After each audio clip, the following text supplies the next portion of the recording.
Hello everyone, just want to start out thanking you for tuning into our project. My name is Aaron Payne, and I'm joined by my fellow group mates Shirin Buzari, Nana Maiga, Layla Freckman, and Daniel Ranke. Today, we will be focusing on someone who's been all over everyone's television screen lately, Mr. Donald Trump.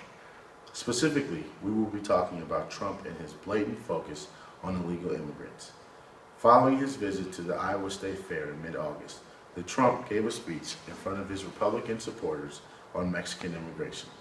During his speech, he mentioned that he wanted to build a wall around the Mexican border, in addition to increasing fees on Mexican immigrant workers' visas and in welfare for new immigrants and in birthright citizenship for children of illegal immigrants born in the United States.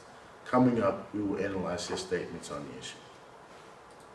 To build that wall, the Trump administration would increase fees on Mexican work visas. Trump also wants to end welfare for new immigrants and end birthright citizenship for children of illegal immigrants born in the U.S. We have to keep the families together. But you're going to do They have to help. But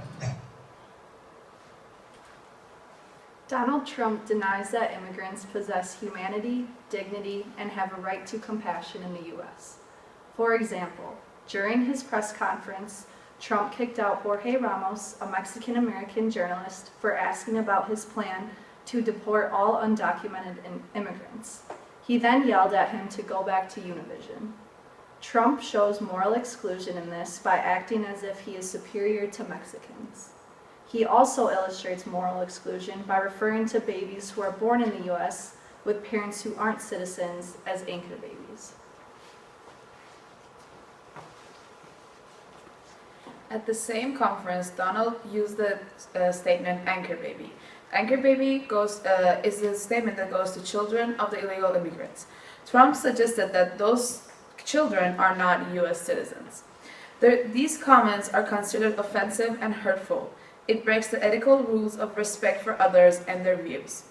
With this statement, Donald Trump has lost the respect of so many that have kids and have been undocumented in this country.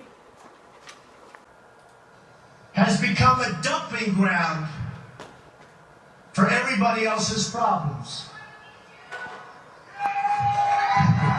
Thank you. It's true. And these are the best and the finest.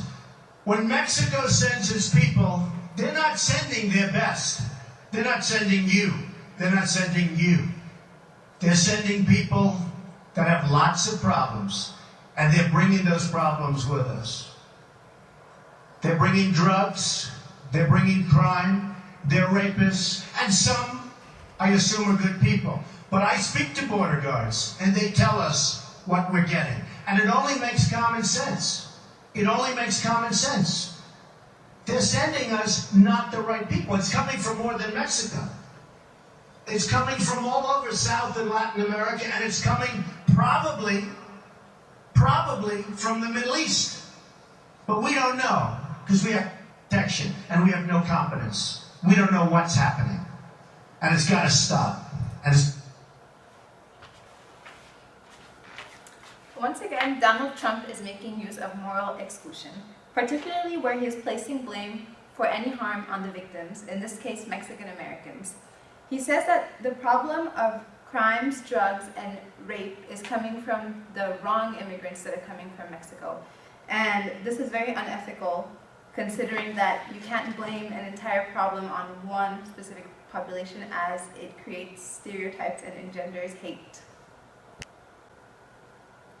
So now that we've heard what Donald Trump plans on doing with the Mexican immigration problem, let's break it down and analyze it from quote-unquote every time he has said something about this problem. First, a nation without borders is not a nation. He says there must be a wall across the southern border. 2, a nation without laws is not a nation. He believes that all laws must improve wages. And then, a nation that does not serve its own citizens is not a nation as well. What Donald Trump plans on doing is making Mexico pay for the wall like it's their problem, and that we have to penalize them for coming into our country when really it's been a problem the whole time. But now that Donald Trump is kind of singling out Mexicans. That's not the right thing to do. What he wants to do is eliminate all immigrants. He's going to take every immigrant out that isn't legal right now, bring them back to Mexico. He's going to change fees to cross borders, going in and out of Mexico. He's going to raise that up. That way it makes harder for immigrants to come in and then also leave. And lastly, he's going to take away the anchor baby. What he's going to do is by taking away the all immigrants is going to eliminate the anchor babies, and then it's going to reduce the fact that when people come in and have their babies there, they won't be able to stay in the United States anymore.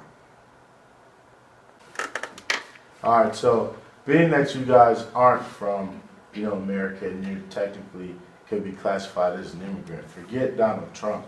How do his comments on immigration and immigrants as a whole make you guys feel?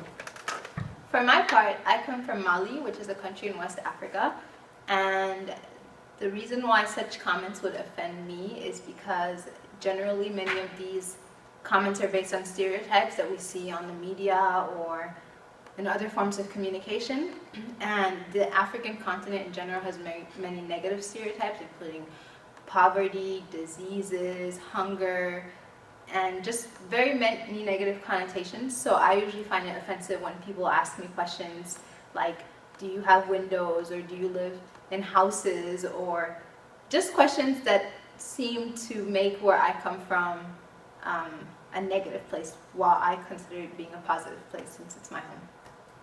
For me, I come from Iran, a country in the Middle East, which is not known for best of news around the world. Everything is about war and terrorism, and all you can hear about is it's from that region. And that perspective, when I come here, that people figure out I'm from Iran, I'm Muslim, that brings them, they will think in their heads like, is she Muslim, is she terrorist? So those thoughts are in people's heads, and it won't go away because it's all over media. And again, it's the topic of stereotypes that it's hard to change those thoughts, and it's with these comments coming up about immigrants that everything is wrong with them, not everything else, and just showing that no matter what, we're still focusing on stereotypes in this world.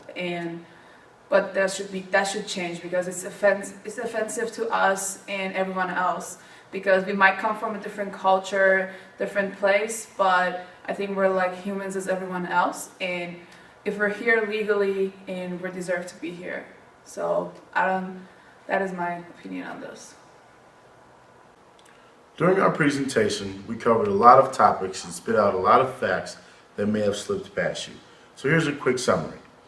We talked about how Trump shows the superiority of one's group by making unflattering comparisons to other individuals or groups. We also talked about how Donald Trump thinks he has the power to possess humanity, dignity, or sensitivity, or have a right to compassion, in addition to how he places the blame for any harm on the victim, and how Donald Trump tries to justify his behavior by claiming that it is widely accepted, and finally, how Trump misrepresents cruelty and harm through neutral, positive, techno, or euphemistic terms. In closing, ask yourself this: would you really want this man as your president?